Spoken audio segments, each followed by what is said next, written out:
Magandang buhay! Magandang araw mga bata! Ako si Teacher Only, ang guro ninyo sa kindergarten. Ngayong araw, narito ako sa paaralang elementarya ng Sumilang. Samahan ninyo akong kilalanin ang mga tauhan sa paaralang ito. Bago natin umpisahan ang ating talakayan, siguraduhin handa ang inyong mga gamitan sa pag-aaral. Gayon din, panatilihing bukas ang inyong mga tainga at mga mata. Nakapunta ka na ba sa paaralan? Kilala mo ba ang mga taong nasa loob nito? Sino-sino kaya sila? Halina't kilalanin natin sila. Kunin ang worksheet ni Teacher Nori, magpatulong sa tagapagturo na hanapin ang gawain isa sa pangalawang araw na aralin, tulad ng nakikita ninyo sa screen. Para sa gawain ito, bakatin ang ngalan ng mga tauhan sa paaralan. Meron lamang kayong 3 minuto para tapusin ang gawain ito. Pero bago yan, samahan niyo muna akong bigkasin ang mga ngalan ng nasa larawan. Una, guro. Pangalawa, punong guro. Pangatlo, nurse. Pang-apat, librarian. Pang-5, janitor. Sa pagkakataong ito, i-pause muna ang video at tapusin ang gawain isa. Pagkaraan ng 3 minuto, uli itong ipagpatuloy. Mahusay! Nagawa mo ang gawain isa. Ngayon naman, bigasin muli natin ang mga ngalan ng nasa larawan. Guro. Punong guro. Nurse. Librarian. Janitor. Ngayon, kilalanin natin ang mga taong naglilingkod sa ating paaralan.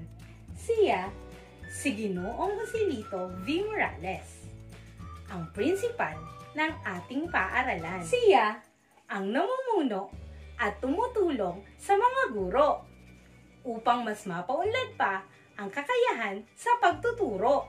Kasama niya sa paggabay ang 2 master teacher ng paaralan, si Ginang Eileen A. Lohenio, na nagtuturo sa intermediate, at siya rin ang gumagabay sa mga guro rito, at si Ginang Euphorosina U. Torres, na nagtuturo sa 3 baitang at gumagabay sa mga guro rito.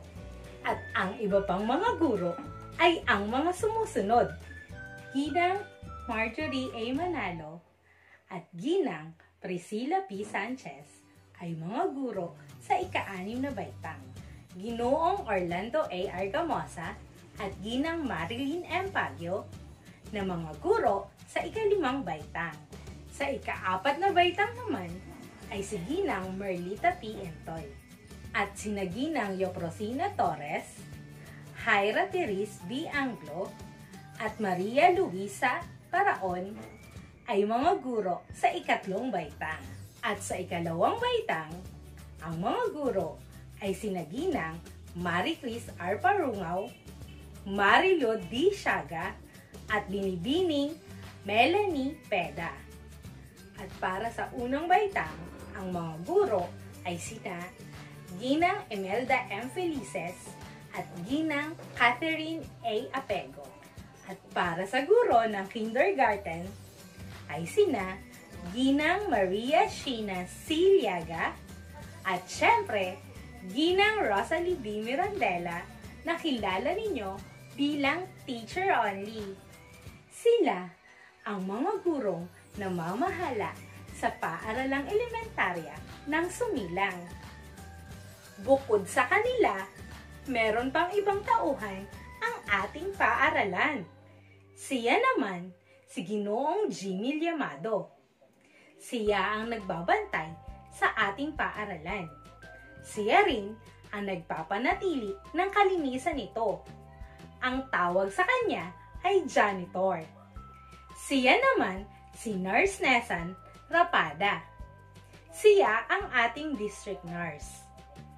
Bumibisita siya sa ating paaralan paminsan-minsan para siguraduhin ang kalusugan ng mga tauhan dito. Gayon din ang mga batang nag-aaral dito. Kilalanin din natin ang ating district supervisor, Ginang Maylani L. Adan. Siya rin ay bahagi ng ating paaralan. Siya ang namumuno sa mga prinsipal para sa mas ikauunlad at ikagaganda ng ating paaralan. Sila ang namumuno at namamahala sa ating paaralan.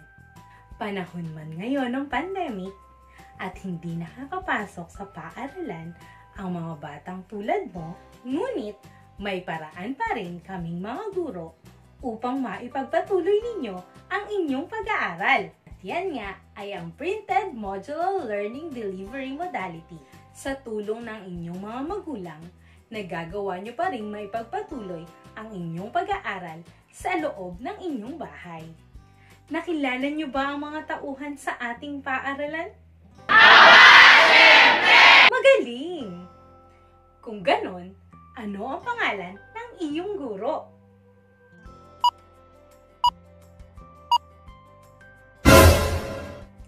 Kung ang sagot mo ay Teacher Only o Rosalie B. Mirandela, tumpak!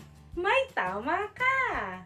Sino naman ang principal o namumuno sa paaralang elementarya ng Sumilang?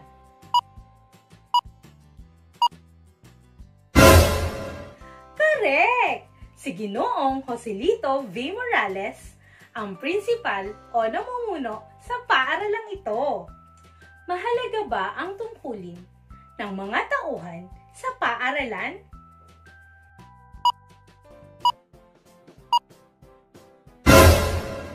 Tama!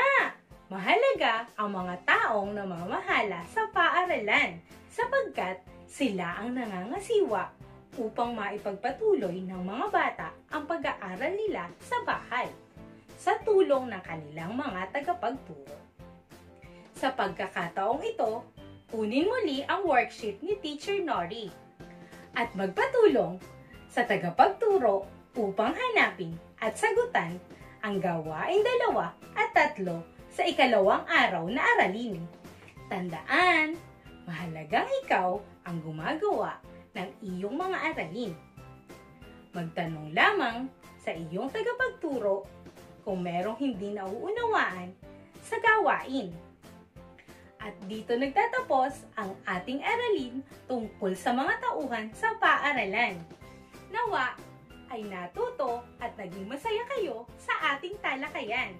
Hanggang sa muli, ako si Teacher Only. Paalam!